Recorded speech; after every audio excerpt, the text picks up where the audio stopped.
This is Horror Sucks, the podcast where we watch horror movies and tell you why they suck.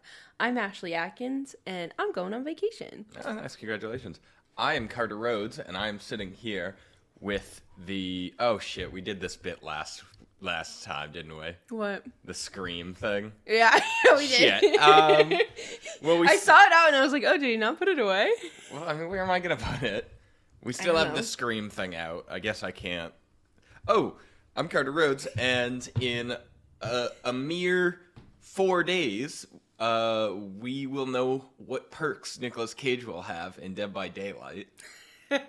Some news emerged, which is that while I believe it's a marketing campaign for his new movie, he will not actually be the character from that movie. His perks will not be a reference to any of his movies. He is Nicolas Cage. That's incredible.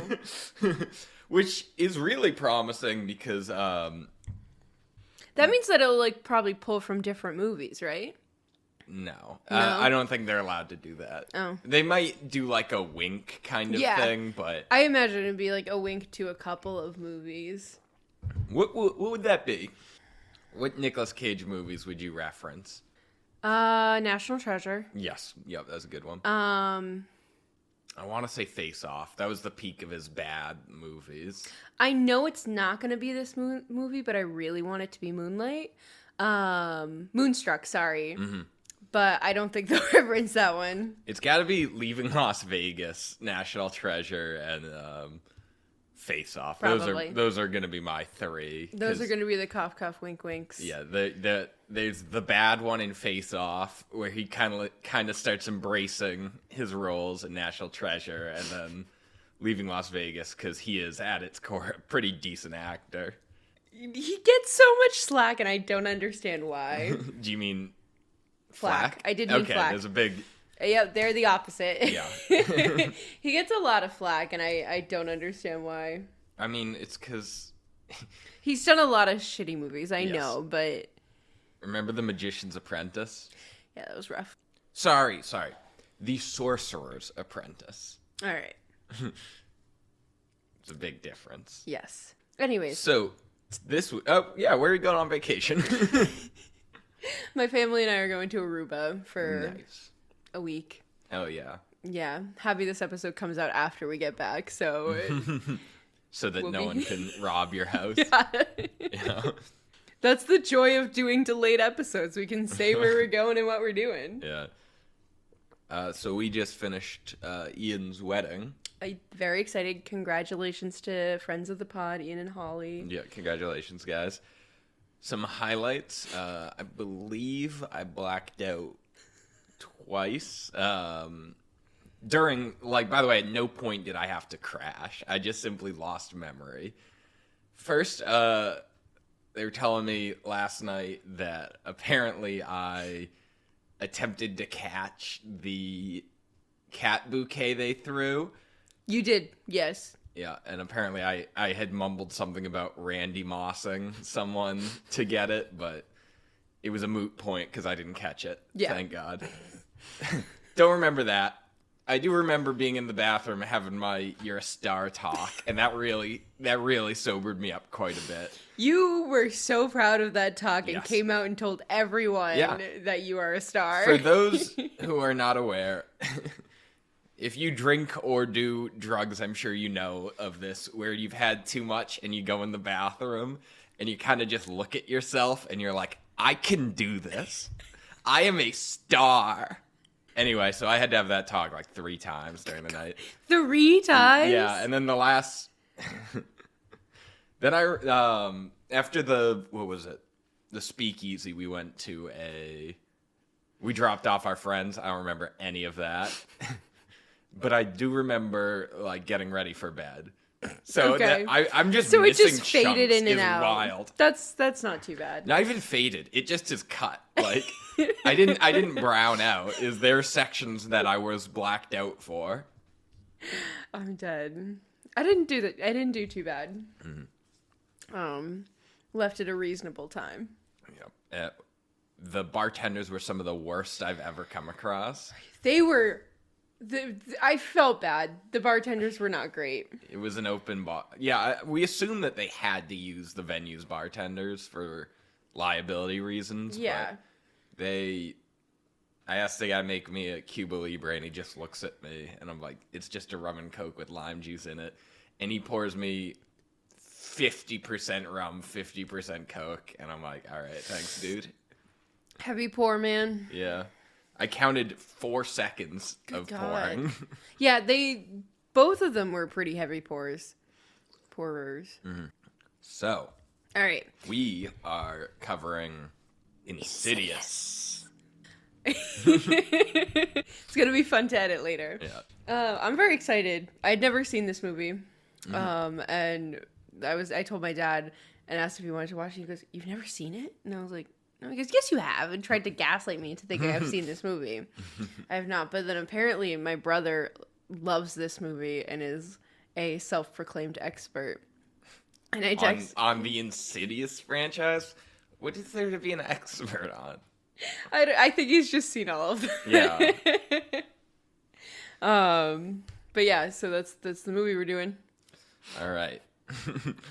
So I haven't seen it before, but I heard a lot of buzz about it, which you tend to do if you're in the movie reviewing industry as we are. People telling us, "Oh man, Insidious is great." And so I was curious. This was a while ago, a couple years ago. Okay. So I Googled it and read the plot and was like, seems pretty mid. And then I watched this movie and was like, seems really mid. You didn't like it that much? I thought it was mid. I didn't I'll elaborate later, but just some quick thoughts. It did a lot of things okay and very few things badly, but there was so little about it that I was like, whoa, that was awesome. Okay. It's just like they produced an acceptable quality movie. That's fair. I think my bar is just really low at this point. Because I really enjoyed this movie. But it's also, at its core, it's simple. Pretty similar to Poltergeist. A little bit. Like haunted house, then kid gets absorbed by the spirit realm and they have to go in and get him back. Sure. It really is just kind of reskinned. Anyway. Yes. So Ashley's going to give you guys the plot. Before I do that, do you want to tell the people the format of this podcast? Sure. So the way we do this is first we give you a plot summary and then some fun facts. I'm doing the fun facts this week. And then we talk about the good, the bad, and the spooky. Give you our overall thoughts, give you a rating, and give you the line highlight, which is something that we particularly liked. So, I don't have much this week, because I kind of just, have so little of an opinion on this movie. Is the parts that were good were from Poltergeist. The parts that were bad still weren't awful. They just weren't good. Okay, well, before we get into that, I'll give you the plot. So, this couple, Josh and Renee, move into a new home with their sons, Dalton and Foster, and their infant daughter, Callie.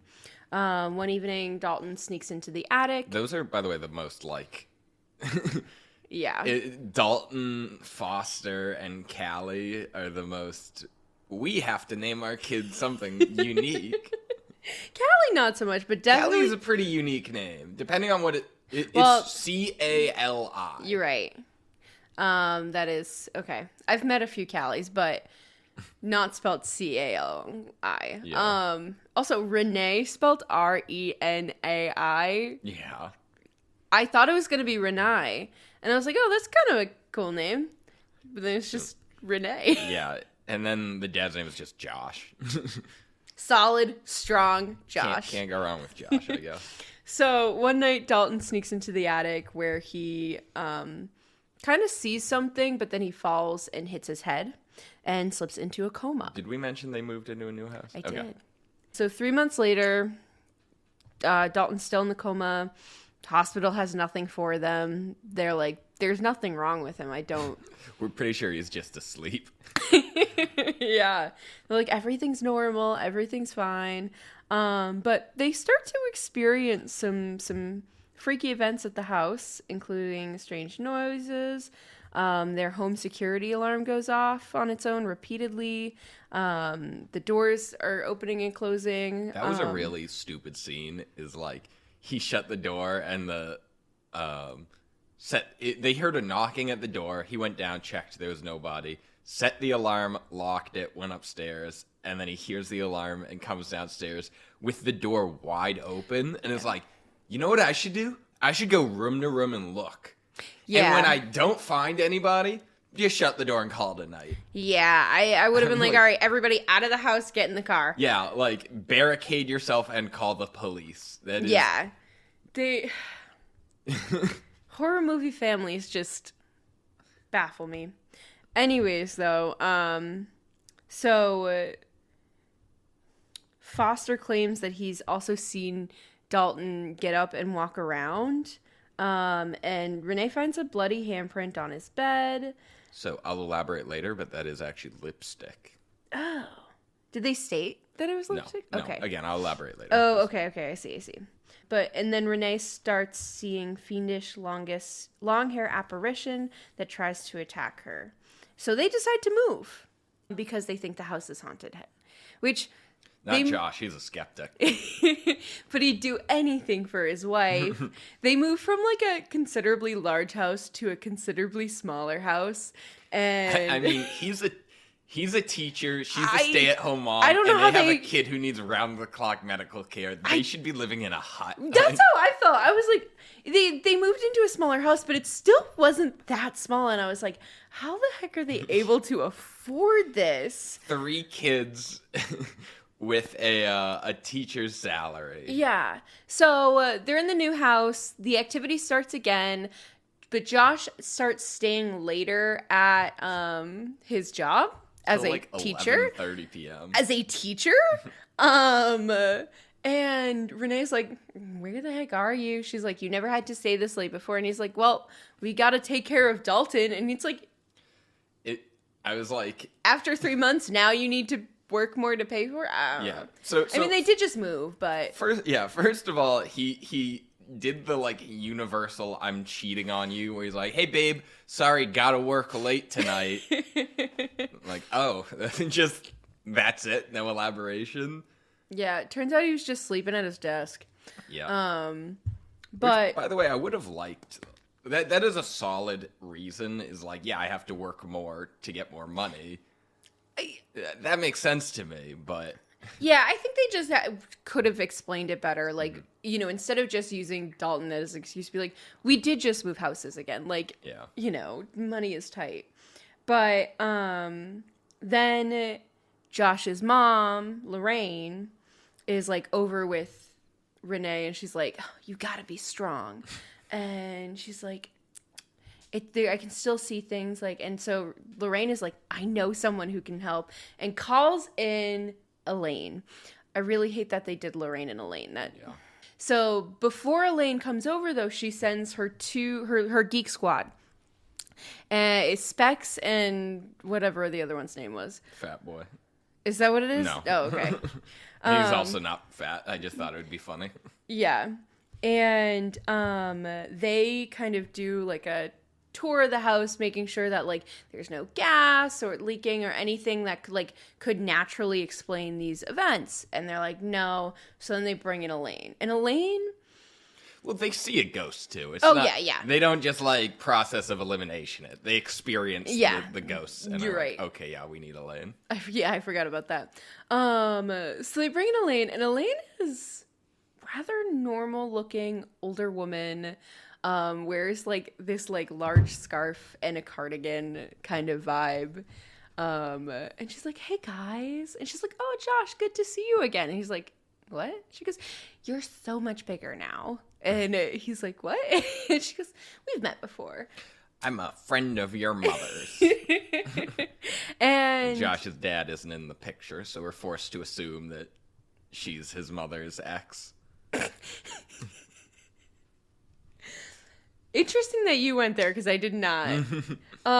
So they kind of talk to Elaine for a little bit, and she checks out Dalton, checks out the house, and she explains to them that Dalton astral projects and that he is trapped in the spirit world called. You remember the name of it? The Further. She calls it the Further. By the way, they also say that the coma or the fall was a mislead. Yeah. Total coincidence. Could have happened any other night. Yeah. It had nothing to do with the fall. So she's like, he's stuck in the Further. You gotta go. We gotta get him out. So they go up to see Dalton, and then a sequence of events where like they kind of get attacked happens, and there's like a lot of flashing lights, and it is not good. So then they hold this kind of ritual where they try to call Dalton to them, and it doesn't work. So then she turns to Josh and says, we gotta talk to your mom, and she explains that they had a similar event with him as a child, and that's how she knows Elaine, not because of the other reason. And I'm sure they were lovers, but that isn't how they met. So she's like, you know how to astral project. You have to go get him. And he's like, wait, what are you talking about? She pulls out all these pictures of him as a kid, and it was established before that, like, there were no pictures of him as a child, and that's because this woman was like haunting him and like appearing in pictures behind him, getting closer to him. So he's like, okay. So he goes into the Further, and finds Josh, where the big bad evil guy is there in his lair walking through the tulips, sharpening his claws. He grabs Dalton, and they run back to their bodies. And Dalton wakes up, Josh wakes up, but Elaine goes to take a picture of him. But when she looks, he sees that it's not Josh, that it's actually the woman from the pictures of he had as a child. And while he was astral projecting, yes, the evil woman stuck inside. Yeah. She ended up killing Elaine in Josh's body. Mm-hmm. And then Josh disappears. Yes. Or it ends with him being like, hey, Renee, baby, I'm right behind you. Right. Or something. That's right. I forgot that she was looking for him and she found him, but that's pretty much it. Perfect. So the big bad evil guy you mentioned. Does he have a name? No, but he is referred to in, I believe, the credits as the Lipstick Demon. Oh. And it's not clear, but the reason his face is red is because he paints it with lipstick. That's why he has lipstick on his hands when he went to touch it. Interesting. That was not understood. Clear at all. Yeah. I just took it at face value that the dude had a red face. I was like, whatever. There didn't need to be a reason for it. He's a ghost. Why? Anyway, so the movie was a 2020 horror film directed by James Wan, who directed Saw, The Conjuring, Furious 7, Aquaman, among others. It was written by Leigh Whannell, who is a old friend of James Wan, and he wrote Saw, The Invisible Man, The Mule.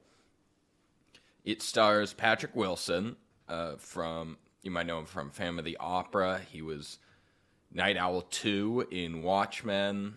He was some dude in Prometheus. I don't remember who. You're not going to credit James Wan with the worst movie of 2022? What would that be? Jeepers Creepers Reborn? Well, no, actually, that's not true. And it's not the worst movie, but he worked on Megan. Oh, did he? Yeah. I didn't even see that. I had to look it up because I remember saying it was James Wan. Anyways, sorry. That sucks. He is a little bit of a hack. Anyway, it stars Rose Byrne, who was in Troy 28 Weeks Later. She was Moira in X-Men First Class. And she was Gloria Steinem in Mrs. America. And Barbara Hershey, she played Lorraine. She was in Black Swan and Last Temptation of Christ.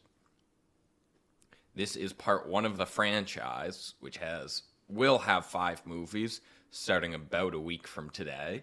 Currently, there's only 4. And chronologically, here are the movies. Insidious Chapter 3, The Last Key, Insidious Chapter 2, and The Red Door. They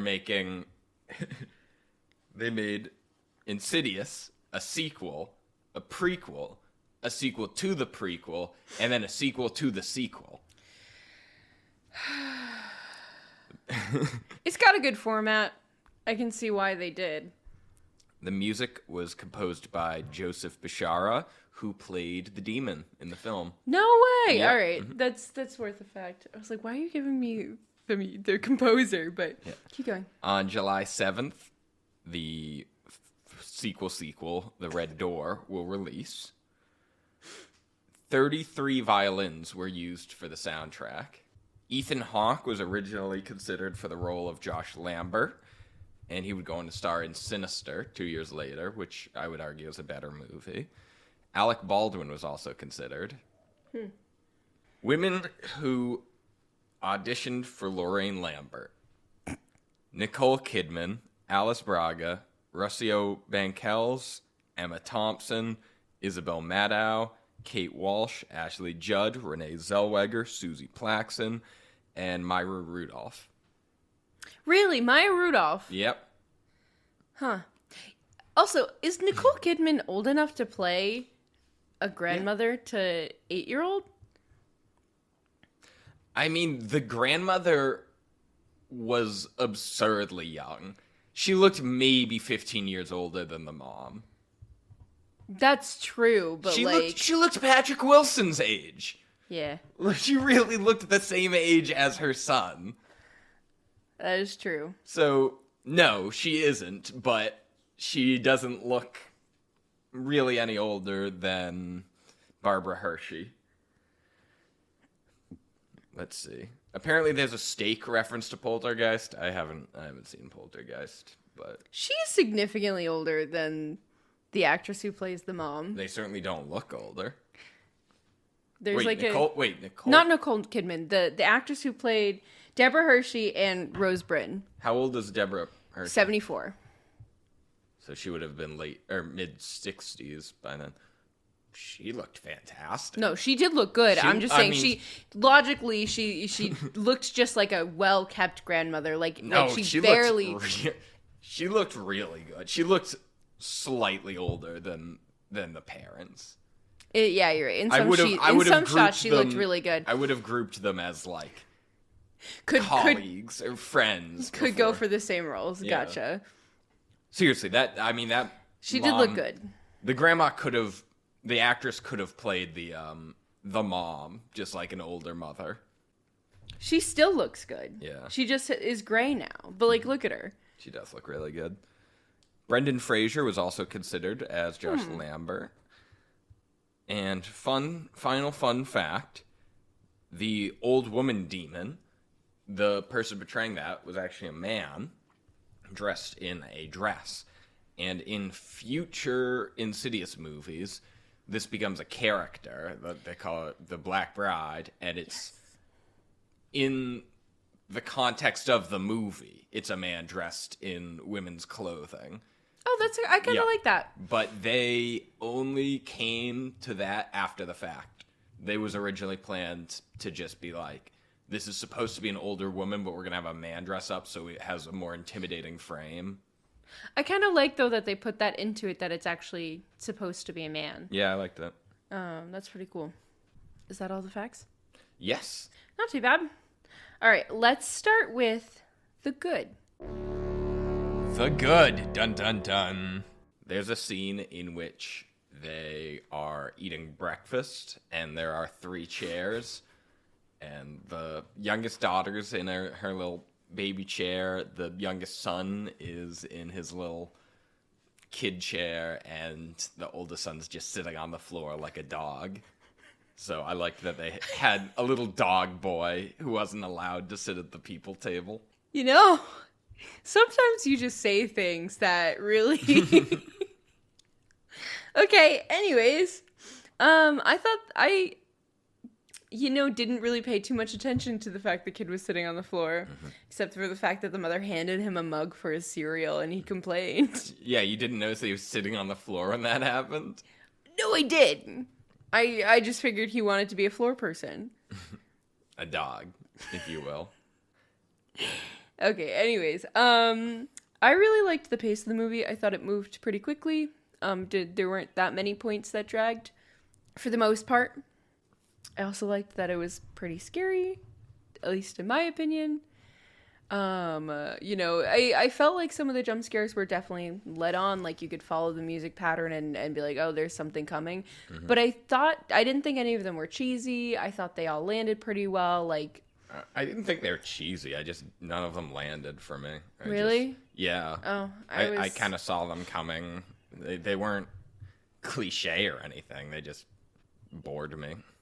I liked the break-in scene. The visual of the door just wide open with the alarm going off is pretty fucking terrifying. It's pretty scary, and it would have been better if he didn't go room to room, but... Yeah, so I really liked about that scene the camera work a little bit, because there were moments where we were like seeing over his shoulder, like seeing him trying to like open the door, peek through the windows, and the cameraman would back up, and it looked like there was someone in the house. Like, you looked like you were someone in the house from their perspective, and like I thought it was going to reveal that someone was like right there and like things like that, and I thought that was super cool, because they did it a couple times too, where like, and the camera kind of almost hide right behind the wall that was right there, and I was like, oh snap, like this is leading to something, and then it wasn't. It was just how they did the camera work, but I liked it. Mm-hmm. I thought Patrick Wilson did a pretty good job. He was kind of just this really boring dad, and the fact that then he played a pretty pivotal role, it caught you off guard. He also... The movie starts with him snoring next to his wife, keeping her awake, and he's doing a full, like, Looney Tunes, like... me. Just really just comically fake snoring.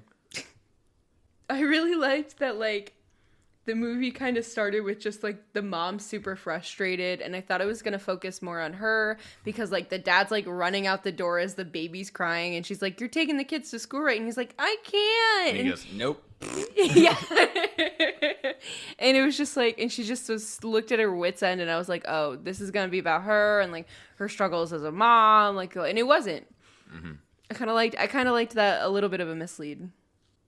Baby monitor, I guess, is a scary concept. I don't think they did it very well, but... I liked the idea of it, but there was too much static to then have talking. It was like, hey, listen up. Okay, you're listening? I'm gonna get him. Yeah. And what he said was not scary at all. It's like, gimme, I want it. Yeah, that's what it was. It was odd. And then the last thing that I enjoyed... There wasn't much I enjoyed about this movie. The last thing was that her son, they're like, you're not haunted, your son is haunted. I was like, I kind of like that. I liked it. Not exactly new or anything, but it's one of my favorite tweaks on the haunted house is it's not really a physical location that you need to be afraid of. It's an entity, and it's already too late to run away from it. Yeah. I really liked that we didn't see the lipstick monster, whatever his name is, until like demon. Thank you. Until like the very end. I thought it was a very nice like tease leading up. They did a good job. That being said, I have complaints when we do see him. But I thought they did a good job of not giving too much away too early. The other thing I really liked, I call it the epilepsy scene because there's so much flashing lights, and I don't know, I liked it because it was just so weird. It was kind of hard to follow though, but I liked it. And then the last thing I really liked was Elaine and her crew. I like that the crew shows up and they look like your stereotypical ghost hunter, kind of off the charts, kind of, I don't want to say weirdos, but a little bit. And they just, seem like they live in that space. They come like in dress shirts with ties and like black, like they're black dressed glasses. like Mormons. Kinda. And they're just like, excuse us, like, burp, burp, burp, burp, burp. And then Elaine walks in and she's just like this normal looking, like, older lady. She's like, oh, hey. And I don't know, I really enjoyed the kind of juxtaposition between the two of them. Or I guess three of them. But yeah, I liked that. All right. Ready to talk about the bad? Yeah. The bad. So, my biggest complaint is it is over the top creepy to the point of cheesiness. Like, they pick the spookiest looking demon they can think of, and he plays the spookiest song they can think of, which is like, tiptoe by the window. Just nothing. It's the SpongeBob song. Yeah, just nothing like really creative about it. Is it just felt like they just Googled something and sorted by spooky and just picked the top results. I have to agree. I think like the first hour, maybe hour 10, was really good in my mind. And that's when I went to bed. And when I got up this morning to watch the last 20 minutes, it was an immediate letdown. Yeah. Because that's when they go into the further. And like the further itself was just like almost like too creepy, where it just was like, oh, this isn't that interesting. There was a whole weird family that was moving around. I thought the demon itself, once we saw the demon, I was like, oh, you're not spooky. Like, he's sitting there sharpening his nails, grinning, and I was like, we could have gotten rid of this scene. We could have just heard the music in the distance, leave it to mystery, like, and then they kind of try to keep up that mystery by, like, only showing the feet as he walks up, and I was like, you've already ruined the surprise. Like, there is no reason not to just show this guy walking up. But I was very disappointed once we actually saw the demon. It was very interesting, like, just seeing his face, kind of, like, having it, or just seeing, like, his shape in the darkness. Like, that was really good to me. But as soon as you see him sitting there sharpening his nails, I was like, oh, the effect is ruined. Like, the whole... Didn't ruin the movie for me, but it came close. Yeah. I also... I mean, I put this in my bad, but the baby cries so much. I mean, I know babies cry, and that's a fact of life and all that good stuff, and, like, it's supposed to increase the tension because the baby's always upset, but it doesn't. There's too much baby crying. It's a pretty unpolished movie all around. Yeah. Like, there's quite a few just bad shots where it'll, like, cut really abruptly, and there's a lot of shots of, like, when there's someone in the room, and it's not framed in a way that draws your eyes to it. So, like... There's one scene where Renee goes into the room and is like, oh my god, someone's in there. And I was like, what? And I had to go back, and this like silhouette of someone hidden behind like 3 curtains. I did not see them. Oh, you missed it? Yeah. I saw it. I was like, yeah, okay. An appropriate response. There's just a lot of stuff like that where you're pretty much told by the movie there's something on screen, and you're like, okay, where? That's fair. Yeah, I also felt like when he goes into the further, like, it's a little too dark at points, and it was just hard to see, and I think that goes along with that unpolished feeling. They use a lot of fog as well, but I don't think they really handle it that well. I think this is probably... I don't know this for a fact. I might be wrong, but I suspect this is James Wan's first, like, big-budget horror movie. Because, if I remember correctly, Saw was made with a pretty low budget, and that was part of why it took place in one room. It had to be creative. And I believe he wanted this to be a more traditional horror movie. And... Oh, he also did Dead Silence. Sorry. I saw that. I didn't recognize it. Ian and I just did it. That's the episode I yeah, sure. We just uploaded. That's funny. Oh, wow. And I think you are right. This is his first big budget, because before it's like Steigen, Saw, Dead Silence, Death Sentence, Saw, Insidious, and then Saw 3D. Yeah, so it just... He clearly, like, didn't really know what to do with the budget. Yeah, I have to agree with you. Like, it you can tell that he wants to do something with it. It just was like, throw a lot of stuff see what happens. It was a really ambitious movie. Like, they just they tried to do so much that it really didn't commit to much of anything. Yeah. I don't know. I still liked it. Anyways, my other complaint too, the layer of the demon was just that was super cheesy. Yeah. It was, I don't know, he's up on this like organ balcony with the kid chained below and there's just covered in fog. It didn't really make much sense to me. Yeah. The design was pretty stupid. Yeah. I'll tell you what's extra stupid, though. The fucking ghost hunting tools that Elaine and her crew brought in. They were the stupidest things I've ever seen in my entire life. Most ghost hunting tools you see in movies are iterations of, like, this detects heat. This detects movement. And they'll stylize it a little bit, but the core concepts are the same. These, they're like, yeah, what if we just fucking didn't do that? And this dude brings out what's, you know, a viewfinder? Yes. Yeah, the kid's toy where you click the thing and the, like, it just shifts the image. The photo, yeah. You hold it up to the light and you can see stuff. He had pretty much that, except it was meant to look like it was made out of metal. And he was like, oh, yeah, this thin plastic colored film is what's going to help me see these ghosts. It was pretty. I also didn't understand the purpose of it beyond like maybe helping you see a little bit better. I think the ghost wanted to show itself. Yeah. So there was they're like there are ghosts in the house. Go check on Dalton, and he grabs the dumbest looking flashlight I've ever seen. It's massive. This thing had to have weighed at least 30 pounds. It was the size of yeah, it was like a fog light. It was way bigger than a fog light. This thing was like It's pretty big. The size of a sewer cap. Yeah. It was a huge light. And it wasn't that bright. Yeah. You see something that big, you expect it to be pretty dang bright. Yeah, if you shine that on someone, I expect the ghost to like vanish. Yeah. And then the worst one yet. Easily, during the seance, she's like, here's what's going to happen. I'm going to be talking so quietly you guys won't be able to hear. So Spec is going to, have these headphones on and hear me.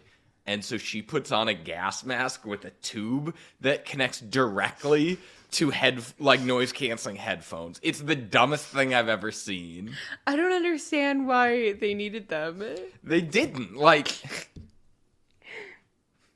I hate when I talk to you sometimes about movies because I think I'm like, dang, I really liked this. I thought it was really great. And then we talk about it, I'm like, it wasn't as good as I thought it was.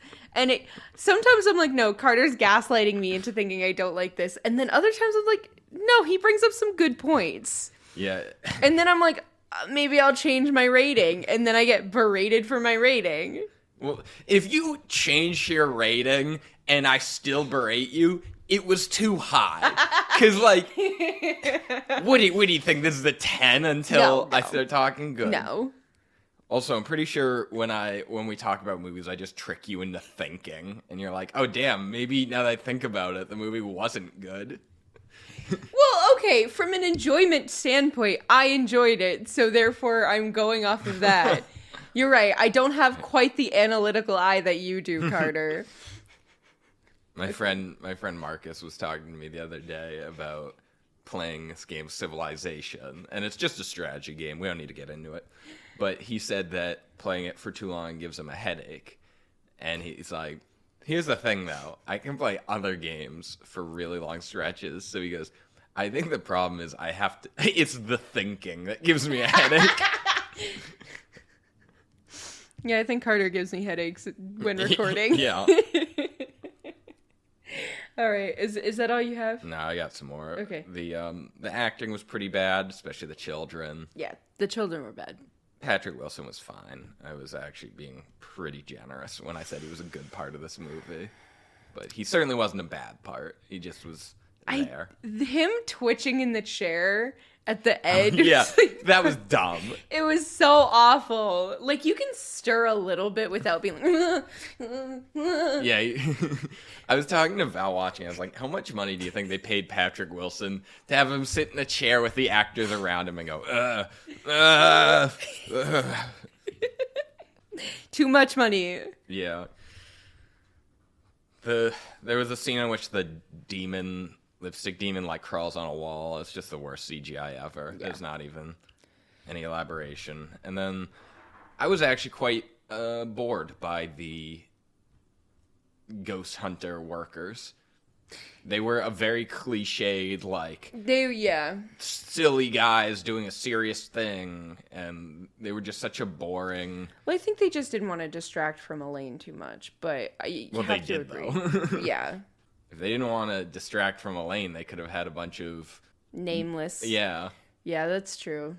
My last thing, I thought the ending was a little cheesy. When he, like... even him killing her, like... it just was like, and then she's like, because she sees the picture and it's actually the ghost that was haunting him. It's bad, yeah. Yeah.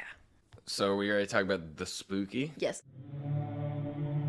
The spooky! Ooh. I have a few things. Okay. I think Carter's going to disagree with me on all of them, but... so my first one is during what I call the epilepsy scene. There's this ghost there that...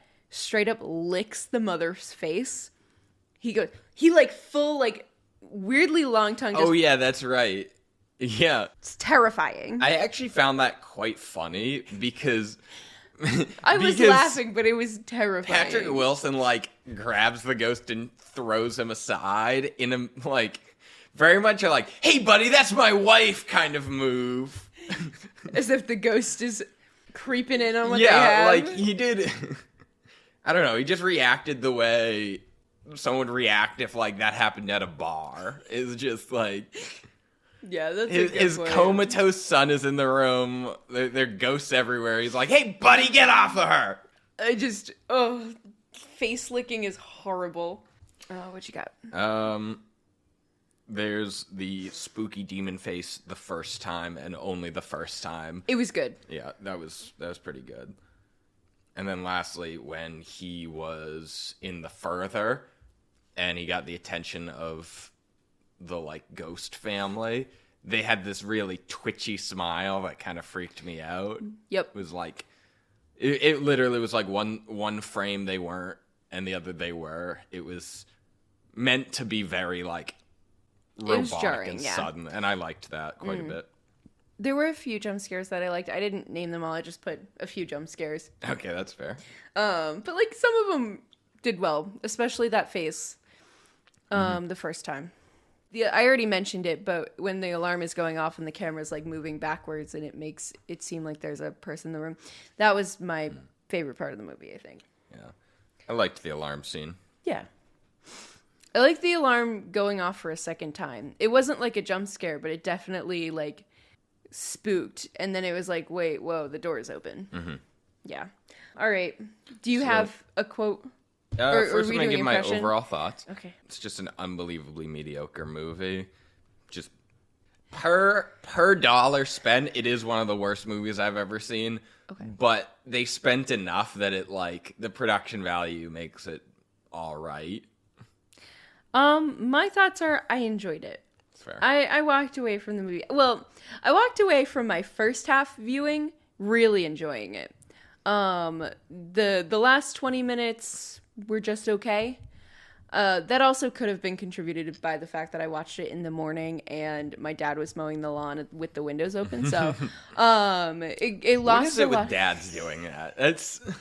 I come downstairs at, like, I don't know, 8 a.m, like, oh, I gotta finish my movie, and my dad's like, great, I'm gonna mow the lawn. And I was like, bro, what? But yeah, so the last 20 minutes were not my favorite, but overall I enjoyed the movie. From a purely enjoyable standpoint, I thought it was good. Yes, there's lots to pick apart, but yeah. All right, so my memorial line highlight is Foster's talking to Renai, and he goes, "I'm scared, Mom." She goes, scared of what? He goes, Dalton, can I change rooms? Why would you want to change rooms? I don't like when he walks around at night. And I was like, oh, I guess that's kind of spooky. They didn't really do much with it, but... They didn't even show him walking around at night. My quote is at the very beginning, Dalton gets up as Renee is, like, putting things away in the middle of the night, and they start looking through a picture book of, like, her as a child, and he looks at her and goes, you're old now. And that made me laugh. That's all I got. All right, so for my rating, I gave this 4.5 tubes of lipstick. 4.5? It wasn't fine. All right, well... Slightly below exactly average. I gave it a 7. Jesus Christ. I enjoyed it! 7 is what you gave, like, good movies. What? I'm going to need to start keeping a log of what you pick, because it's so inconsistent that you'll be like, you'll rate a great movie the same thing as what you rate, like, it wasn't great, but it was fine. That's why you're here to balance us out. Yeah. I would say it deserved its 4.5. Maybe a high 5 to 6 if it's really on a good day, just talking about the good parts of this movie. I give a 7 baseline to any movie I would watch again, and I would watch this one again. I think that's too high baseline. You think so? For a movie you would watch again? I'd watch 6 again. Like, there's not so many great movies out there that you can afford to limit. That's a good... See, I think my bar is just so low comparatively to the movies we watch that I was like, oh, this has decent jump scares and, like, horror elements. All right. I mean, a 7 is halfway between, like, average and perfect. So it's pretty good if you can hit 7. Right. I get you have it for a while. I had a rating system and I lost it. And by a while, I do mean about 2 to 3 episodes. Yeah. I remember you said you had it, and I never saw it, even once. I didn't show it to you. I just was more consistent with your ratings for a little bit. Mm-hmm. All right. Well, again, I liked this movie. Okay. So you're saying you would watch it again, even though it was only a 4.5? No. I'd watch the others in the series, but I wouldn't watch Insidious again. Insidious was bad. It's a not good movie. That's debatable. All right. What are we watching next? So, next week, Carter will have a guest. Have you picked? No one in mind, but I'll find someone. I'm sure you can pick our usual. Yeah. Ian might be back from his honeymoon. I think he should be. Awesome. Yep. Any idea what you might watch? Yeah, so I did just see a movie on Hulu about these people in World War II transporting, something, and then they get attacked by Nazi werewolves. Oh, what's the name of it? I've heard of that. I don't know. It's on Hulu. Oh. Okay. Maybe I'll watch, Sex and the City. That seems like a horror movie.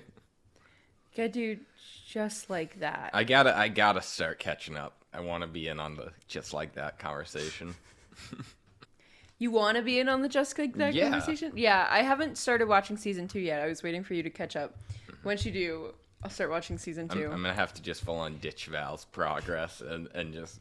That's fine. Because I think I was in the final season. You were getting close. Yeah. Yeah, you haven't met what's his face though. The guy that hits her.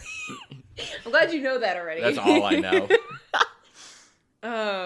Yeah, once you meet him. They date for quite a while. It's actually kind of surprising. The artist. God, I love... Carrie just has a gift for picking douchebags. Yeah, of course. Mr. Big was the only, non-loser she dated. I guess, what's his name? Berger was pretty good. I liked Aiden. Aiden was a douche. He's like, look at the imperfections in the furniture that I'm going to sell for $20,000. He's like, it's the imperfections that make them beautiful. Yeah, right. Yeah, but for her, he was the most stable one. Big is That's fair. Terrible person. Yeah. He is also a douche. I'm excited for you to watch the movies. Mm-hmm. I genuinely think we got to do a movie party for all 2 movies. I really want to see the ones where they go to Dubai. Abu Dhabi. In my defense, that's another large city in the UAE. Yeah. I think it's extremely reasonable that I mistook Dubai and Abu Dhabi. Okay. Yeah, I think you'll enjoy it. Mm-hmm. I think that one will be fun. We definitely got to do like a 1 and 2 marathon. Even if people haven't finished the series, they should watch it. All right. And then we're going to see Dong in Just Like That, right? Yes, you do. That's right. You see a lot. A lot. Ooh, that's exciting. Yeah, there's like a good solid like second of it where you see everything.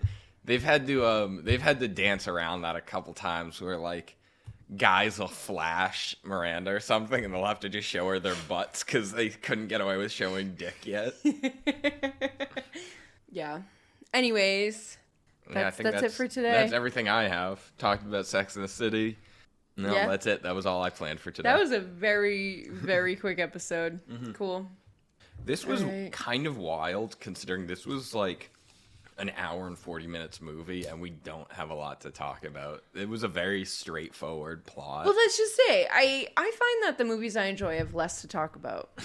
This is another point in the I trick you into thinking column. Yeah, you're right.